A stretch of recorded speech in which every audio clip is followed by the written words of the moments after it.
Welcome. Thank you for being here and spending some time with us this evening.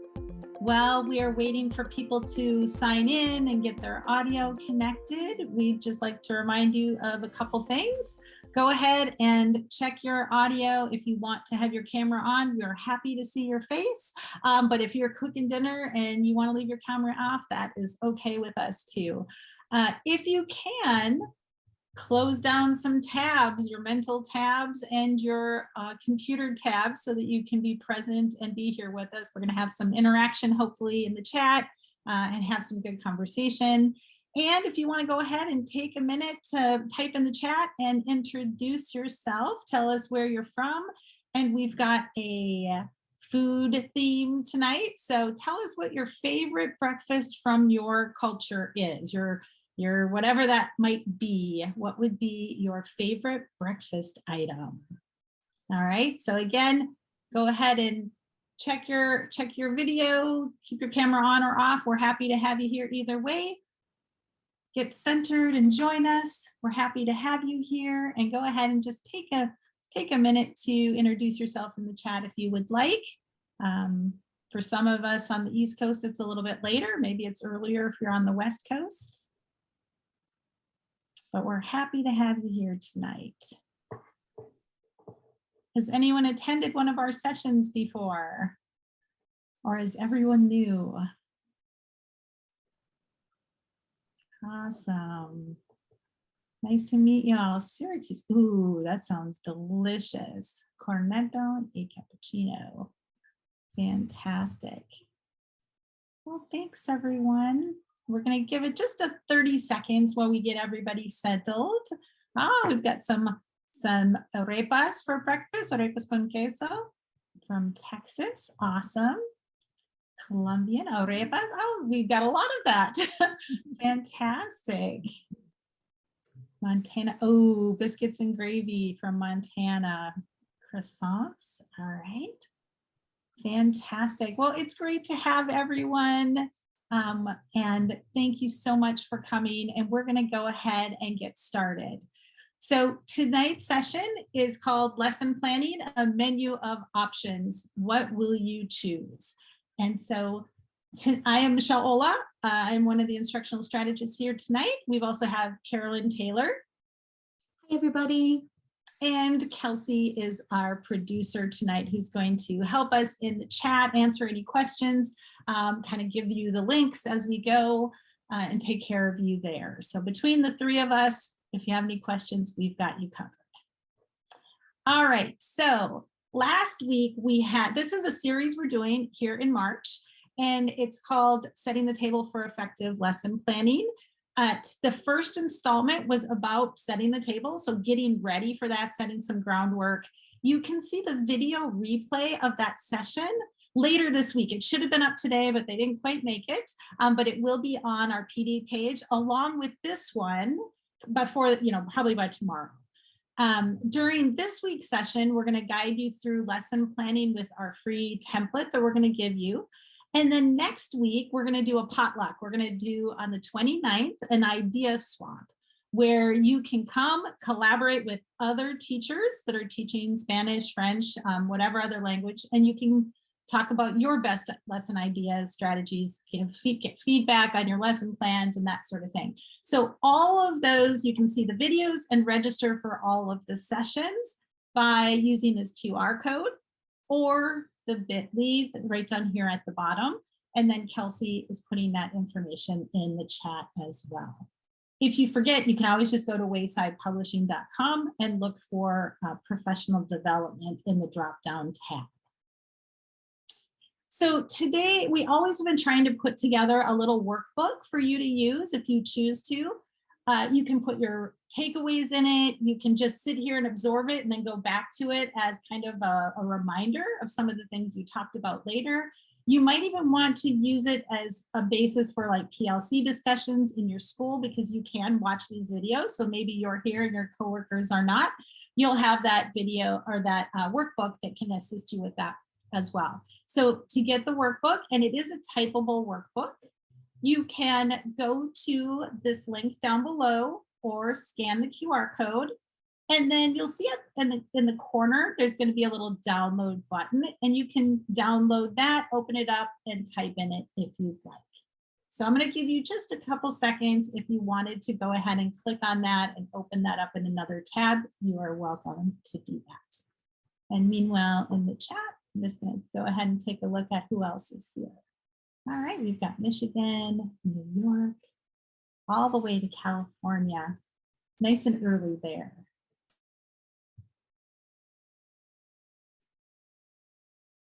So in our session today, we hope to meet the following objectives. So we're going to briefly review some of the things we talked about in last week's session. We're going to brainstorm some effective activities for each part of the lesson plan template. We hope to give you some practice making some instructional decisions based on objectives. And we always want to end with a reflection on your lesson planning process, and then maybe you can set some personal goals and plan for your next steps. So we're going to start out with a little warm-up activity. So here's what I want you to do. I want you to look at the menu on the screen, or Kelsey's going to put it in the chat if you're like me and it's hard to read that tiny little print. And you're going to look at that menu, and I'm going to give you 1 minute to order what would you order? Okay, that's all I'm going to tell you. Just go ahead and order off the menu. You can write it down on page 3 of your workbook. You can jot it down, or you can just kind of think about it in your head. Okay, so I'm going to put 1 minute on the timer, have everybody be quiet, and you can look at that yummy food and decide what you would pick.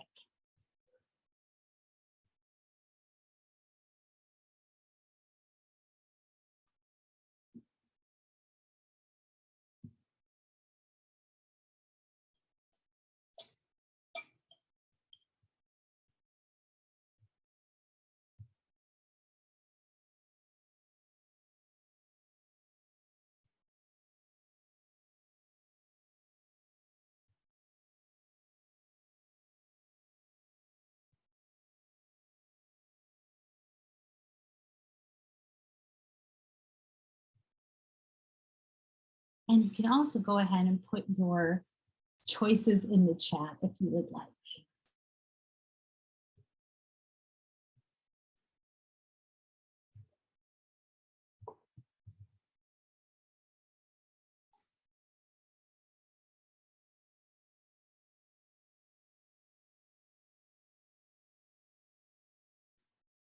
All right, so I want you to take a look at what you chose. And I want you to think about, and you can write it in the chat, what influenced your decision? Chances are you had a reason for what you ordered, but I'm wondering what your intention was. What were you thinking? What were the factors? Awesome. Okay, Consuelo says her culture influenced her decision. Fantastic. What other factors either did or could influence your decision when you're looking at a menu and you want to order something? Another, my culture. All right, there you go. Awesome. Health and well-being, needing protein and wanting greens. It tastes good and it's healthy. Awesome. I like salmon. Okay, so like personal choices, right? Preferences, what you like and what you don't like. Sometimes factors that might influence our menu choices, it might be if I'm tired or I'm hungry, or I might look at the prices and say, I don't know if that's worth it or not, right? It might just sound good. It just might be my personal preference, right? So depending on a variety of factors, we make different choices, right? What if I told you now that your objective for this meal was to eat healthy? Okay, that's what I want. Your objective was to eat healthy. Did your choice match that objective? It might have, okay, but it might not have. Or wonder if I told you that your objective, your goal was to not eat any meat, okay, to have one of a meatless Monday. Okay, did your goal and your what you chose match up? Or if I told you your objective was to save money, would have you ordered something different? So in other words, when we're making our lesson plan choices, we want to make sure that our goals and what we do, what we actually order, what we actually do in class, that make sure that they match up so that we can be the most effective. All right. So what are some other ways that lesson planning is like ordering off of a menu? Some of the things I thought of was, well, sometimes when you're looking at a menu, variety is good. Having a lot of different things is good. Oh, Casey said the same thing. So variety is good. But when you have too much of variety, have you ever eaten at one of those restaurants that just have pages and pages and pages and pages, right? And it's just overwhelming. Sometimes that variety can be difficult. Different people with the same objectives can make different choices. My objective can be to eat healthy, and I might order a salad and somebody else might order a chicken breast, right? We can have same objectives and we can still make different choices, and all of those choices are okay, right? Sometimes if you have a huge menu, it can sometimes be harder to actually narrow down and pick the most valuable sort of things and activities. And sometimes you just want to make choices that are maybe more practical, like ordering water, or sometimes you might want to order a margarita and spice things up and make it a little bit interesting. But no matter how you plan your lessons, whatever approach you have, it does all start with that backwards design, right? So we're going to first identify those desired results, right? If we want to eat healthy, we need to decide that that's our end goal, right? So as far as our desired results, we want to know we have to write out, we have to say what students are going to know and be able to do at the end of whatever that learning period is. Then we're going to make sure we know what it looks like when they get there. And then we're going to plan our lessons. Then we're going to look at those learning experiences. So if we go back and look at our opening activity with the menu choices, if my desired result was to lose weight, my evidence might be, oh, eventually I'm going to have my clothes fit better, or there might be a lower number on the scale. That's going to be my evidence. And then now that I have those two things, if I don't align my experiences of what I do to match those two things, I'm not going to meet my goals in the time frame that I want, right? Same thing with our lessons. Okay, so we want to make sure that we're the most effective so that we align all of these things. So today we're going to dig into those learning experiences, those lesson plans, and how we can craft engaging and effective lessons that meet our goals. So when I'm on a weight loss, healthy journey, I have menu planners. Those menu planners help me stay on track. They help me think about the choices I make. They help me be intentional. So this lesson planner that we have, we hope will do the same thing. We hope it will help you stay on track, be intentional, and be able to help you make in choices. So you can access this lesson planner. So this is just a little clip of it. So we have a lesson planner for you go ahead and click on the QR code, or you can scan the QR code with your phone, or in the chat, Kelsey went ahead and put in the resource folder for March where you can find the lesson planner. So we're going to look at the lesson planner a little bit closer. So of course, our lesson planner is going to start with the basics up at the top, and that's going to be determining the essential questions, the objectives, the unit goals, getting your resources and finding those things. Then we're going to do the end assessment, and we're going to be clear on what we want the students to be able to know and do at the end of this destination. It's setting that table for success. Okay, we're going to get everything up front so we know where we're going. If you want more information deeper than that on lesson planning, we did a whole 3-part series in January with it. And Kelsey's going to put that in the chat where you can access those recordings. You can go back and watch how we have a lesson or a unit planner that you can use, and we dig into that in January. So we also want to remind ourselves what of our acceptable evidence is, that end assessment. How are we going to know that students met those objectives? And for more information on that, we did a series in February. So we did integrated performance assessments, 3 different ones in February, And you can access the first 2 videos of those as well at that same link in the chat. In that, in February, we had an IPA, an Integrated Performance Assessment Planner, and we helped, we walked through that as well. So you can go ahead and access that past activity if you want. So after you determined your objectives and you align those with the end assessment, now we actually get to the lesson planning, okay? Just like if we just randomly order food off the menu based on how we feel in the moment, it may not get us to the goal we want, or at least not as quickly as we'd like them to, not as effectively as we'd like. So we're going to try and be really intentional with the lessons that we plan.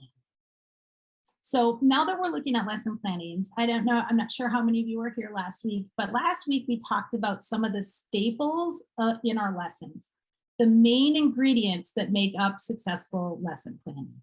So all effective lesson planning for world languages are going to have comprehensible input. We're going to try and integrate authentic resources as much as possible. We're going to try and teach grammar and vocabulary in context, and we're going to create language speaking communication and have students talk through communicative tasks. And then all of these elements are going to be looked through the lens of interculturality. So all of these are all the parts of a balanced lesson. And again, we talked about this more in depth last week. So you can go ahead in a couple days, you can access that video as well if you want to dig more into the why we're talking about this. So let's look at this lesson planning a little bit closer, this lesson planner. So first, we've got our opener. It's the appetizer. It's what gets us ready for the amazing meal that's coming up. It's going to hook students into the lesson, and it's going to get everyone excited to have more. After that little appetizer, we're going to move on to the main course. That is our bread and butter, so to speak. And it is, again, it's going to be based on our objectives and balancing our lessons with comprehensible input, authentic resources, communicative tasks, and language in context and culture. We are going to choose a meal that goes together. Okay, so that's what our main course is going to be. And then we're going to finish that with a closing dessert. It's something that just wraps up a meal nicely, finishes it off and brings it to a close, okay? We don't want to have our meal kind of just abruptly end and the waiter take away our plate and have us leave right away. We want a nice little, a little dessert to top things off, a nice, pleasant way to end the meal. Sometimes we don't finish our meal, or it's just so good we want to take some to go. So we might give students a little take-home box of homework. And we can't forget that not everyone likes their meal the same way, or some people have dietary preferences, and we need to adapt our meals and our lessons to really meet the needs of those learners. So we're going to modify our meals with differentiation as necessary.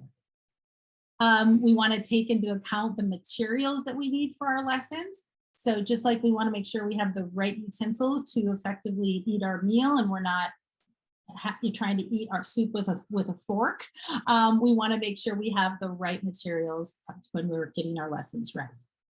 And then finally, after the lesson is over, we want to reflect, make changes, and just like a dinner conversation after a meal, we can reflect on what we ate and what we thought about it, how it went, and then we might want to talk about what we would do next time, or what would we try next time instead that might be either different or maybe more satisfying or more effective. So let's look at some of those parts a little bit closer. So the first one we're going to look at is that lesson opener. So in the chat, why is it important to start with an engaging hook? What does it do? Why do we need a good hook and a good open to our lesson, an opener to our lesson?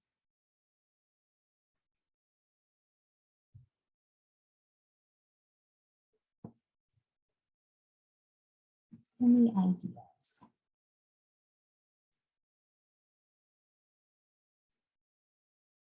Grab the interest, absolutely. grab the interest of the students, get them riled up and excited about what's coming. Fantastic. Good way to get them prepared. Wonderful.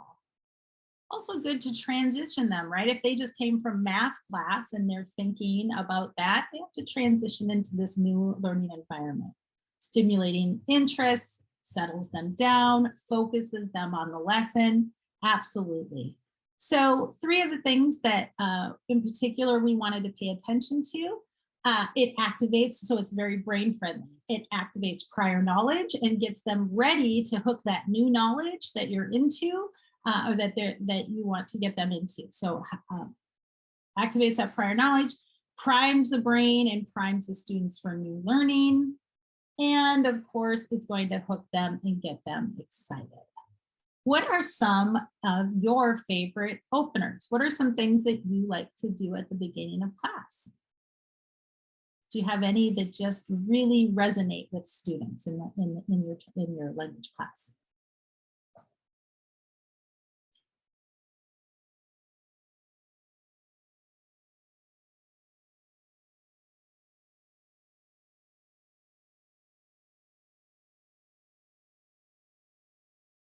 How about jokes or memes or social media or an intriguing picture maybe?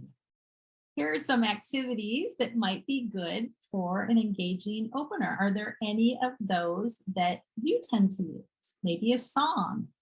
Awesome. Pose a question in Google Docs, the songs. Music is always a great way to hook students in, right? Hook anybody in. So a song in the target language. Fantastic. You could have them brainstorm. Have you ever seen the social emotional learning check-ins on a scale of 1 to 10? How do you feel? Well, maybe that 1 through 10 are works of art that you're going to talk about in the target language or something else. Pictures to introduce vocabulary. Awesome. So there's a lot of different ways that we can introduce the target language, introduce the content to the students. Awesome. So if you have, I'm not sure how many of you have Wayside resources already, but if you have Wayside resources, one place that you can get ideas is in our Instructional Strategies Toolkit. And in the Instructional Strategies Toolkit, you can search using a variety of criteria, including mode of communication, proficiency level, grouping type, and you can even do time frame. So notice down here where it says opening, and you can get a bunch of activities that you can look at that you might want to use to engage and get your students started in that lesson. And another place you can get some ideas for some great openers is from Leslie Braun. And that is on her website, Braun for Lang. And she has a whole section where she talks about lesson planning, and she has all of these ideas. Caption this, emoji story, this or that. You can only keep 2. And when you click on these, it will bring you to a document that will show you some ideas of how to use this. And if you've never been to Leslie Braun's website, I highly, highly recommend it. Everything you pretty much need to know about teaching a modern world language is on that website. So let's just practice for a second. So we're going to try and practice, and you're going to pick an appetizer. So you're going to pick an opener. So here's what I want you to do. I want you to think about, just for a minute, look at the objective that is on the board. And again, this one's in Spanish, but I put it in English as well. So la comida es cultura, or food is culture. That's the unit. That's the title of the unit. The essential question might be, how can exploring new foods lead me to new intercultural experiences? And then the learning target might be, I can talk about similarities and differences between foods and cultures. Just really quick, is there any idea that you might have that might hook the students into this lesson? Can you think of anything that might hook students into this lesson? Just gonna give you like 30 seconds to brainstorm and see if you can put something in the class. Something in the chat of what you might do in class to hook students into this content topic. Food trucks, yes. Food trucks are fantastic. Pictures of food trucks. You can have a food truck menu. There's all kinds of things. Very good idea. I love that, Jean. It might even just be as simple as what we did for the opener, right? What is a food that you eat in your culture for a particular time of meal, for example? And we're going to kind of look at something, showing something unique that they eat in a Spanish-speaking culture. Fantastic. This is something that I saw on Twitter just this week, and it is from Lola. Everybody know where Lola is from? So she's from Sesame Street, and she asks here, she wants the longest thread in all of Twitter about different plates or different meals that you can eat for breakfast in Mexico. And she starts. And then you get all kinds of people talking about all the different foods that they have for breakfast in Mexico. So you might want to take some social media. Now, you don't have to have them go live. You can do what I do and just kind of do cut out strips or kind of show that. And then maybe students really quickly brainstorm what their breakfast looks like, what some breakfast ideas from Mexico might look like, maybe some things that are both on there. There was panqueques or pancakes on there at some point, right? So there might be things that overlap. So we might have them start with that if they already have a little bit of language. We could also have them do some research and find out what are some things. We could also say, what surprises you? Does a ham sandwich, does that surprise you that that might be a breakfast item in Mexico? Now, the great thing I love about this, let's say if we use this graphic organizer, we can use that graphic organizer over and over and over again, right? We can use it when they talk about their preferences. We can use it when they're comparing and contrasting things. So if you do an activity like this, make sure you get the most bang for your buck out of that activity and use it over and over again. All right, so that's just one idea of something that you could do. So now that we got them hooked, they're ready for their main course. This is the heart of the lesson plan. This is where we're intentionally choosing learning activities that are going to build students' communicative and intercultural abilities. We're going to put this meal together. So what are some things to think about? We know that students need to see and hear and make meaning out of large quantities of language in order for them to acquire it and use it. Learners might not get this exposure if it isn't a large part of our language class. So again, we're going to try and think about when we're planning our lesson, what language are we going to present to students? How are we going to make that language comprehensible? And how are the students going to engage with that language to make meaning? So there's a lot of decisions here about what to do, right? But if you make these decisions before you choose your specific learning activities, you're going to really be intentional and get a lot of bang for your buck. That time spent up front is going to save you time reteaching things in the end. So for example, what I might teach, I might be teaching primarily, this lesson might be primarily vocabulary. It might be new vocabulary. It might be content. It might be language structures. It might be multiple of these things. So let's just look at an example. So here's a vocabulary section. One of them here is from EntreCulturas, our Spanish series. And over here, we've got from EntreCulturas, our French. And we're going to think about what kind of intentional activities, input activities, how could we introduce these new words to students? Now, if this is the vocabulary, the new vocabulary chunk, are we going to present all of these things in lesson 1? What do y'all think? Give me a Y for yes and give me a no for no, or an N for no. It's a lot, right? This is way too much. They would never be able to acquire all of that in one lesson. So if I know that, now I have to make a choice, like, what do I want to do? What part do I want to focus in on, right? I could, for example, just pick, I'm going to determine the vocabulary. I could just do the first one. I could just do, or let me say, I could just say, today I'm gonna focus on breakfast, desayuno, and I'm gonna focus on breakfast in North Carolina and Mexico and Florida, where I live, okay, or what I personally had. Or I might decide to do just the meals in North Carolina up here, and I might introduce these in Mexico tomorrow. But you want to deliberately plan which ones you're going to target. After you know what vocabulary you're going to target, you want to make sure you pick the target language structures that you're going to use with those. Okay. Now, just a tip: if all of these words, sandwich, queso, sopa, hamburguesa, if all of those are new, try and pair the language structure with something they already know. So if they already know me gusta, or they already know I like, then try and pair your new vocabulary with something they already know, so it's not overwhelming for them.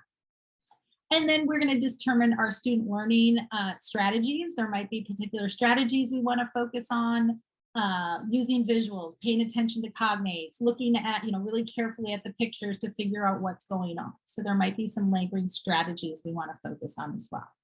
So now that I know I'm only going to do breakfast, let's say from Mexico and North Carolina today, then I have to decide how I'm going to present it. I'm going to use comprehensible input, and I could tell a story. I could use visuals. I could use these visuals or individual pictures and visuals. I could use gestures, eating and drinking, and pollo, I could make gestures of some sort. I could use pictures. I could draw. I could do circling or use questioning techniques, asking them questions. This is an egg. And then asking them, what is this? Is this an egg or is this a piece of ham, right? And so we could use questioning techniques. There's lots of ways that we could do that. The key is that we're going to provide lots of repetition that isn't boring, that's not repetitious or not repetitive. And of course, we're going to bring in student participation, comprehension, make sure they're doing something. You shouldn't be doing all of the work. And then we're going to remember our staples of authentic resources. You want to bring in cultural comparisons as possible, all of that sort of thing. So these are some things that you can consider when you're looking at the main course or that presentation part of the lesson. The next part of the lesson, we're going to have Carolyn take over. So Carolyn, talk to us about guided practice stage. All right, so now that our students have had some very important input with the new vocabulary, it's time for us to provide some guided practice experiences for them.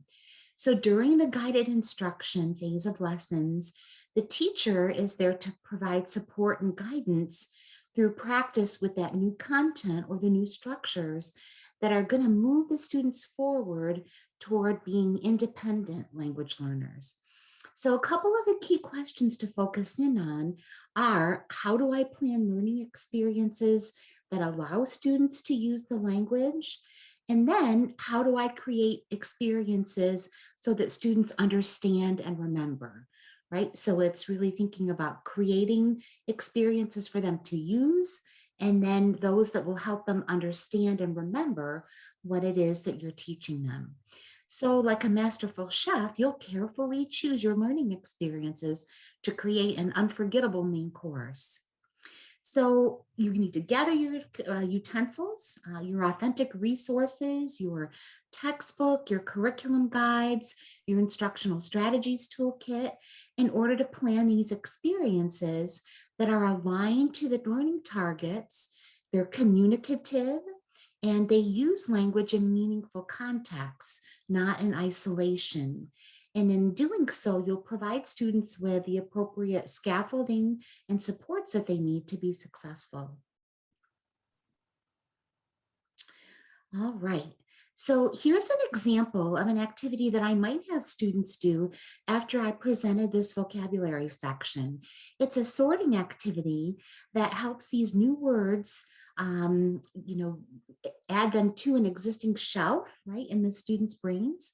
And I might even have them do a variation of this together in a cooperative group setting using maybe a Kagan cooperative learning structure called Roundtable. And this is an activity where the students pass around one piece of paper and something to write with, and then in turn, each student adds a word. And then this next activity personalizes the vocabulary by having the students write, and then they would share orally what they like to eat and drink in a typical day. And then after students have had time to use the vocabulary with the teacher's guidance and the support of their classmates and the resources, now you're ready to have students try it on their own. So students could do another textbook activity, maybe a digital workbook activity, or even one that you've created, as long as it meets those learning objectives and follows our staples of effective lesson components. So comprehensible input, authentic resources, meaningful communicative tasks that have students using the language in context, not in isolation, we're good to go. And in this activity, students can click on the Explorer Compass icon to watch a video where Isaac talks about his traditional Costa Rican breakfast, gallo pinto. And students can pause and rewind and watch the video as many times as they need in order to do the task. So I do just want to note here, though, that although this activity is in the textbook, it's not in the vocabulary section where we're working. So just as something to consider, don't hesitate to jump around as needed to find the activities that best serve the students' learning needs at a given point in the learning stage. So no meal is complete without dessert, and no lesson is complete without a good closing activity. So closure helps wrap up the end of a lesson. It's basically a quick review that reminds students of what they've learned or what they should have learned if they didn't. And it allows you to see where the students are to help you plan your next lesson. And it helps students consolidate important learning, and it makes links to new learning with previously learned content and transfer ideas to new situations. And it's also the last thing that the students will leave your classroom with for that day. So here are a few closing activity ideas for you to think about. You could do a snowstorm where students write down something they learned on a piece of scrap paper, and they'd wad it up and then throw it in the air when you give the signal to do that. And then each student would pick up a nearby response and then read it to a partner. Okay, there's always, exit tickets and low stakes quizzes that you could give as closing activities. Or maybe do the so what activity, where students connect what they learned with a reason why it's important for future circumstances when they might use this knowledge. And then in this closure activity, I might want to bring it back around to that tweet that they saw in the hook from Lola about chilequiles. I'm sorry, I can't pronounce that very well, but I could show students an authentic recipe and a picture of chilequiles and have students match words from the recipe that they recognize with the picture. And so now your fabulous lesson is done. And sometimes a meal is so good that you just have to bring a little bit home. So you may want to have students take a little to-go box home to extend the lesson and solidify some of the learning. And of course, when it's all over, it's time for you to think about how the lesson went and record what you might do differently the next time around. So whether your after dinner conversation is with yourself in journal form, or maybe a colleague that you're discussing with, a brief reflection is a great way to end your lesson. It helps you record what happened, what went well, and what comes next. Okay, we're going to skip over this slide and we're going to go right to a Jamboard. So in a moment, Kelsey is going to put you in breakout rooms so that you can work together to plan various stages of a lesson using a Jamboard. And before you access the Jamboard, I'm going to show you your assignment. Okay, so Michelle, let's go live to the Jamboard site. So we'll click on that little red hypertext in the previous slide.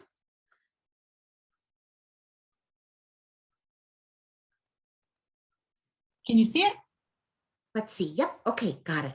So you'll see here that at the top of the screen, in a moment, you're going to be able to choose the Jamboard that's going to pair up with a number of the room that Kelsey's put you in. Okay, and then once you get there, you're going to see in the top left, that's the description of the lesson components kind of fleshed out for you.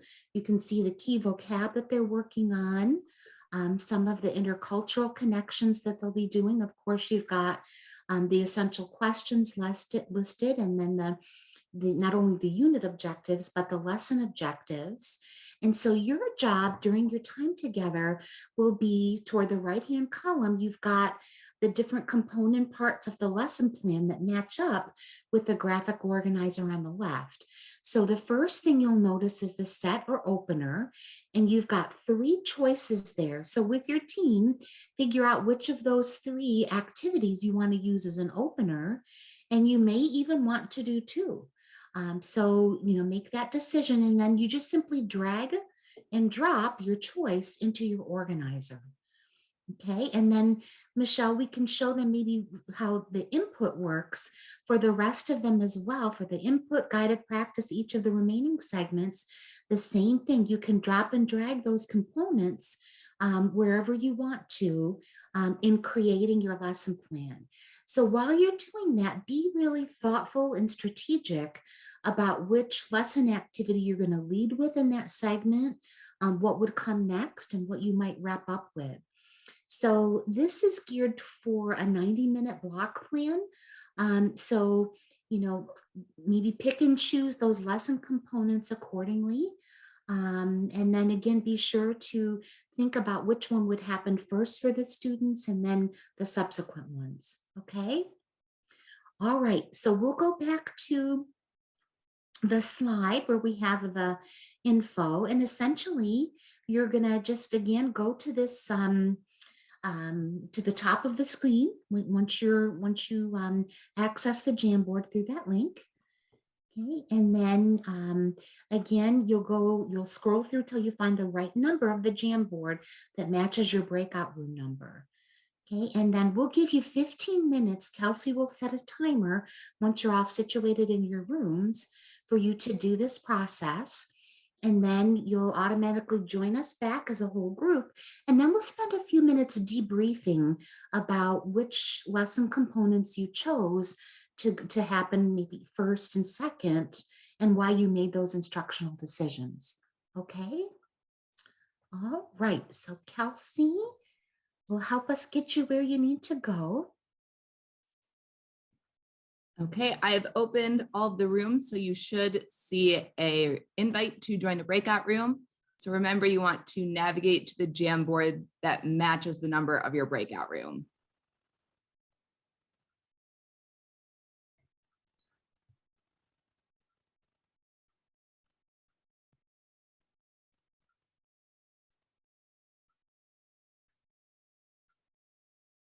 And if for some reason you don't get that invitation, let us know and we can manually put you in a room as well.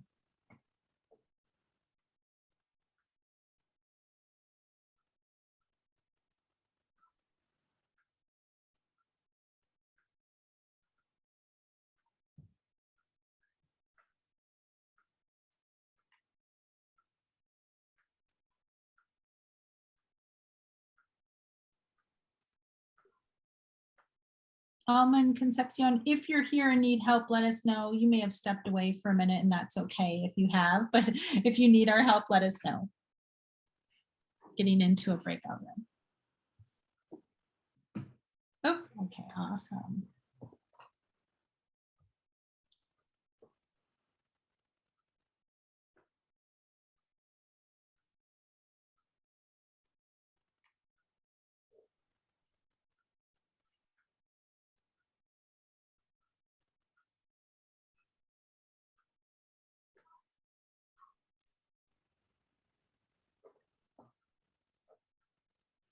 All right, welcome back, everybody. Okay, as you're coming back in to join us, we're going to wrap things up here since our time is running a little bit short. But hopefully you had an opportunity to talk with one another about the lesson components and how you would structure those. And know here that you've got some resources that are available to you if you want to learn a little bit more and access some of the content that we shared with you during the presentation. This slide is in your workbook. Okay, and then next we have an exit survey that we would love to have you take if you wouldn't mind. It's very short. And if you could just give us your feedback and thoughts on how we could improve our PD sessions, we would really appreciate that. Okay, so if you wouldn't mind, either capture that QR code or grab that link. And I think Kelsey's going to put that in the chat for us as well. So that's there for you. And then the last thing that we wanted to remind you about is our upcoming potluck discussion. So this will be that idea swap that Michelle had mentioned earlier, where you'll get a chance to share your ideas and take away ideas for you to include in your lesson planning process, and give you a chance to connect with other colleagues and share best practices. So we hope to see you on Tuesday the 29th. And we just want to wrap up this evening by thanking you so much for taking time out of your busy schedule to be with us. And Kelsey's going to share, actually you have our email addresses here. So if questions come up moving forward, please feel free to reach out to us. We're here to support you. So thank you so much for your time, and take good care, everybody. Bye-bye. Thanks, everyone. And make sure you reach out if you have any questions. Otherwise, have an enjoyable evening. Thank you so much. Have a great one. My exit survey says the link doesn't work. It says I don't have Oh, permission. no. All right. Well, we will send everybody an email that has a follow-up link to the video and the survey. So we'll do that for you. Thank you for letting That's us great. know. Thank you. Thanks, everyone. Appreciate that. All right. Bye-bye. Bye.